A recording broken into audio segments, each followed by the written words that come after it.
Hey YouTube, it's Jordan and I'm back. I just got done filming a life update video and now I'm going to attempt to make a teaching update video depending on how well Coralie is going to let me do this. But oh my gosh, I hope this video isn't like a million minutes long because I could literally sit here and talk to you all day about my teaching experience so far. So let's see, let's start from the beginning. The job that I have, I went to 11 interviews during summer before I was hired, before I found a teaching job. So 11 interviews. It was crazy. I hate interviews. I get super nervous. I don't like being like put on the spot. And you know, if you ask me like a list of questions and I have time to sit and really think about them, I can give you really great answers. But to give answers like on the spot, I'm not very good at. So let's just say interviewing is not fun. It's not for me. I don't like them.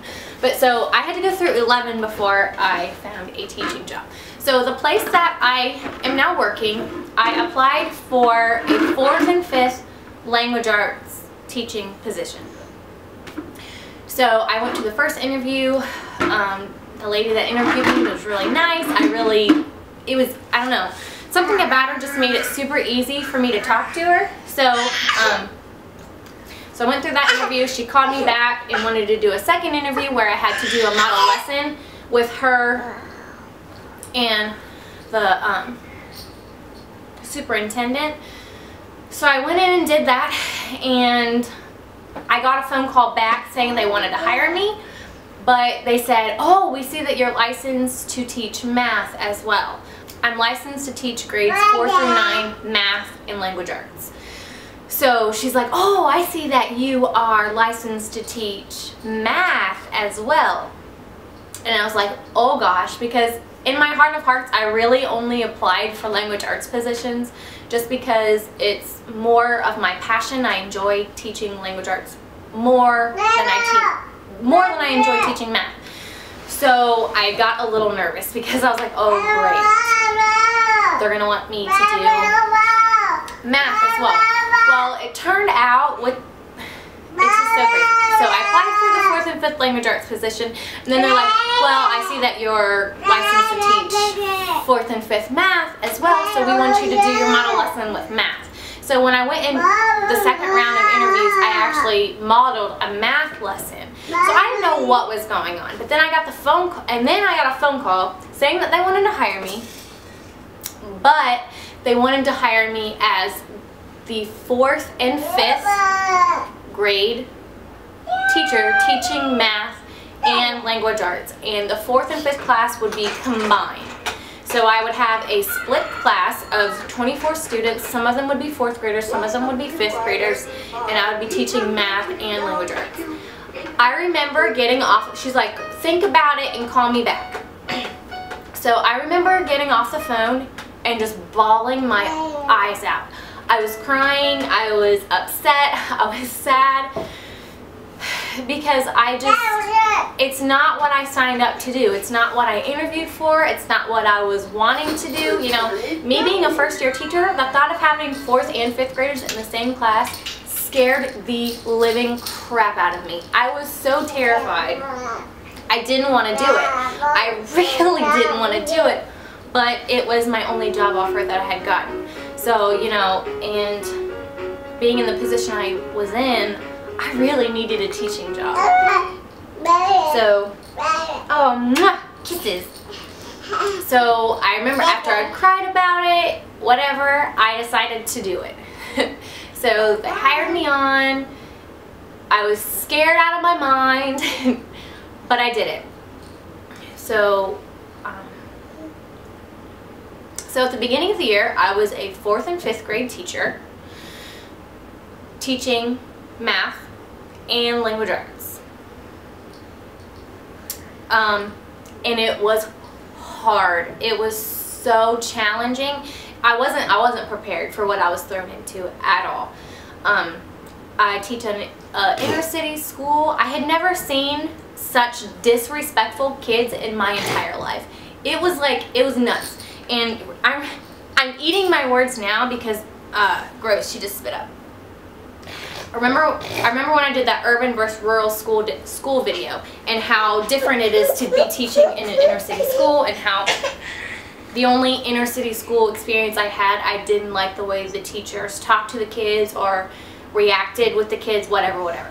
But now that I'm actually in an inner city school, I understand why teachers in inner city schools have little to no patience, and why they yell, why they raise their voice, and why they yell so much. Because it is so hard. It is the most challenging thing I've ever done in my entire life. The kids were just, it was crazy. Like the first couple weeks, oh, I'm sorry, were really, really hard. And I had to learn the hard way that these kids just didn't give respect to anyone. You had to earn their trust, earn their respect. And that was,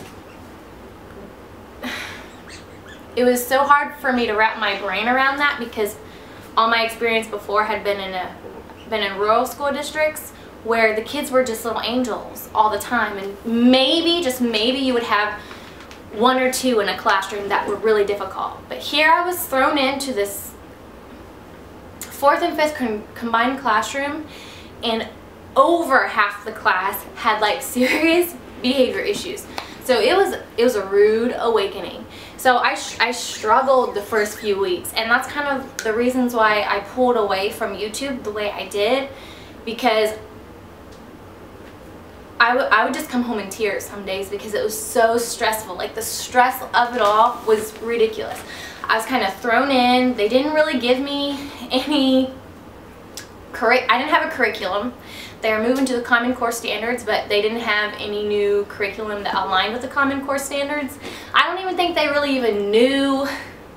They weren't very knowledgeable about the Common Core standards, so I was kind of thrown in with like these old textbooks where it was literally the only thing I had, and I couldn't really use, you know, I had a set of 4th grade books and I had a set of 5th grade books, but I couldn't use them because my class was split, and I was told that I was to teach them all as one group. So I wasn't doing like separate lessons for 4th grade, separate lessons for 5th grade. So I had to go, I kind of on my own like found all the stuff that I used online, and I just kind of picked and chose different things, and I didn't use any type of curriculum. I didn't use any type of textbook. So not only was I learning how to deal with the kids, I was also trying to figure out what I was going to be teaching them, and it was a big mess. For the first couple weeks, it was a mess, and that's the only thing I thought about was, you know, how am I going to even survive this year? But after a few weeks in, I finally started to get the hang of it, and I started to figure out the kids, and I slowly started becoming emotionally invested with the kids. Like, at the beginning, it was hard. I'm going to be truly honest. It was hard for me to even like the kids. It was hard because they were just so tough. They were tough kids to teach, and so it was hard. It was really hard. So it was a tough time. So that's kind of why I stopped making YouTube videos, because I didn't have any time for any of that. Like, I just had to focus on my class and how I was going to survive the year.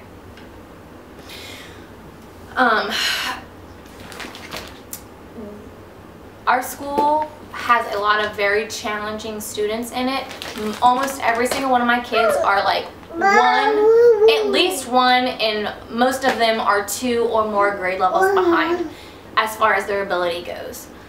Oh, I think only a couple of my students I have 27 students now, only a couple of them read on grade level. And so that's also really challenging because, you know, if you guys are familiar with the Common Core standards, everything's more rigorous, especially in language arts, and doing more higher level thinking and deeper thinking and all that. It was a struggle because they're not on grade level. They can't read grade level text. So even though I was teaching 4th and 5th grade, I found that most of my stuff most of my reading material had to be on a 3rd grade level. Otherwise, they just couldn't do it. And a lot of the behavior issues comes with their academic challenges, because they get frustrated with the work. So a lot of them will do anything and everything they can to avoid doing the work. So if that means acting out and getting the teacher off task, that means they don't have to do the work because the teacher's busy, you know, dealing with the behaviors. So that was hard. But when I found that if I dropped the grade level, if I used easier materials, it was a lot better. But it took me a while to figure all those things out, because like I said, I wasn't used to working with inner city kids, and so it was challenging. So it got to the point where I started out with 24 kids, and then like every couple weeks I'd get a new kid, and then I'd get another new kid, and then I would like literally be like, if someone came up and told me, oh, you're getting a new student, I like literally wanted to punch them in the face because I was supposed to have a teacher aide in my classroom at all times, because my class was actually the biggest class in the entire building.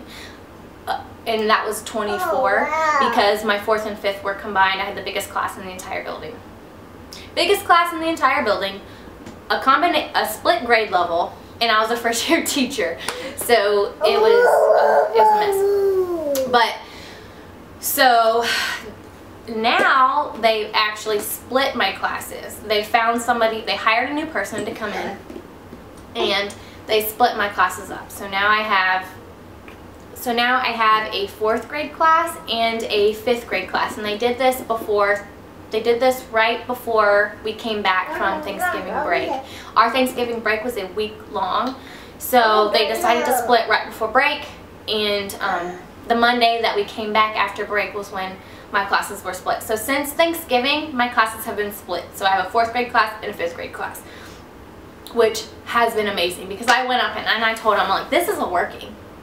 Having 28 of these type of kids in one room where half of them are on IEPs, I have no help, I have no support, this isn't working. So they decided, okay, you're at 28, it is definitely time to split. So now I have a 4th grade class of 12 students and a 5th grade class of 15, and it is so much more manageable. So much more manageable. It has been so nice since they've split. And when they split, not only did, you know, I actually had to switch classrooms. So I had my classroom all set up, ready to go, and then they decided that my building is 3 levels high. I was up on the 3rd floor. Top floor. I had the biggest room in this building because I had the biggest class in the building. So they decided to move me down to the 2nd floor, because down in the 2nd floor there's 2 classrooms that are connected by a door. So they decided, you know, 4th and 5th can go here, and that way you'll have that door in between. So I had to move all of my stuff, everything. I like literally had to take down everything and move it and reset up a classroom. And my classroom now is a lot smaller than it was, which is okay because I only have, you know, my biggest class is 15 now. So that was fun. Completely changing classrooms. The person that they hired in now teaches 4th and 5th math and science, and now I teach 4th and 5th language arts and social studies. So, which is crazy because I'm not licensed to teach social studies, so that's been fun trying to figure out the social studies part. And they gave me like these ancient social studies textbooks that I'm supposed to use, and of course they're like grade level textbooks, so my kids can't really read it. So it's been a lot of fun trying to come up with things that they will enjoy doing in social studies. But I really enjoy the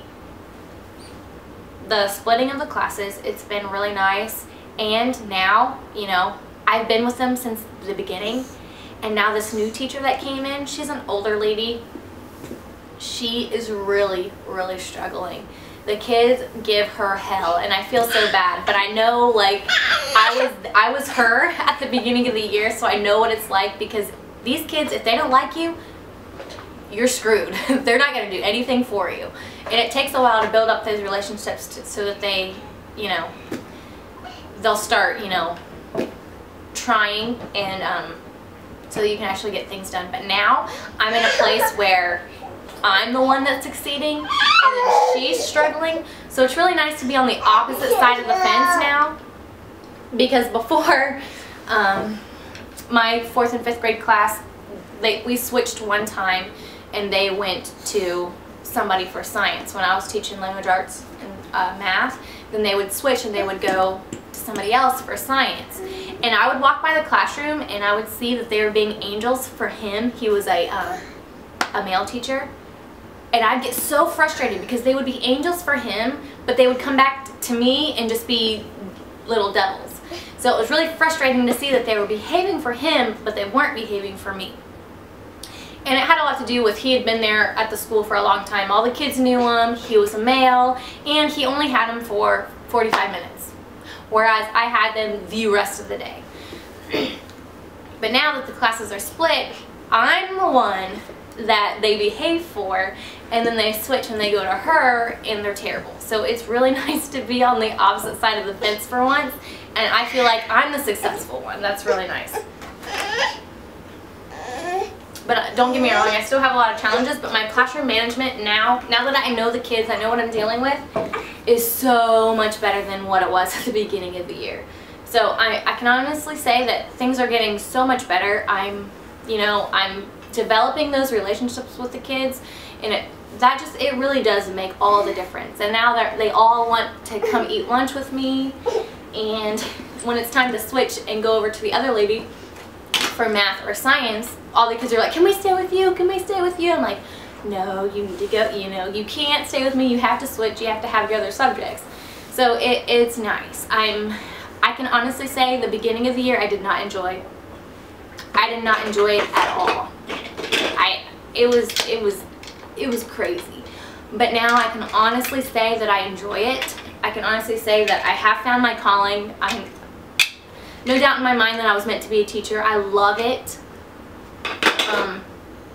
And honestly, I'm ready to go back. So I can't wait until it's time to go back. And I miss my kids. And yeah, it's gotten a lot better, but it's still challenging, still so challenging. And I still have a few students that have severe behavior issues, like emotional issues, that they receive therapy, and you know, they're on behavior plans. You know, I still have some that are extremely challenging, but I can manage them now. I can do it. I don't feel like I'm drowning anymore. I feel like I'm, you know, doggy paddling at this point. So things have gotten so much better. And very soon I will put up some classroom tours. I'll put up a classroom tour so that you can see my classroom. But if you have any questions, please let me know. Maybe I'll do a teaching Q&A question, because I don't really know what else you want to know about it. But so far that's my teaching experience in an inner city urban school. Definitely challenging, but also very rewarding.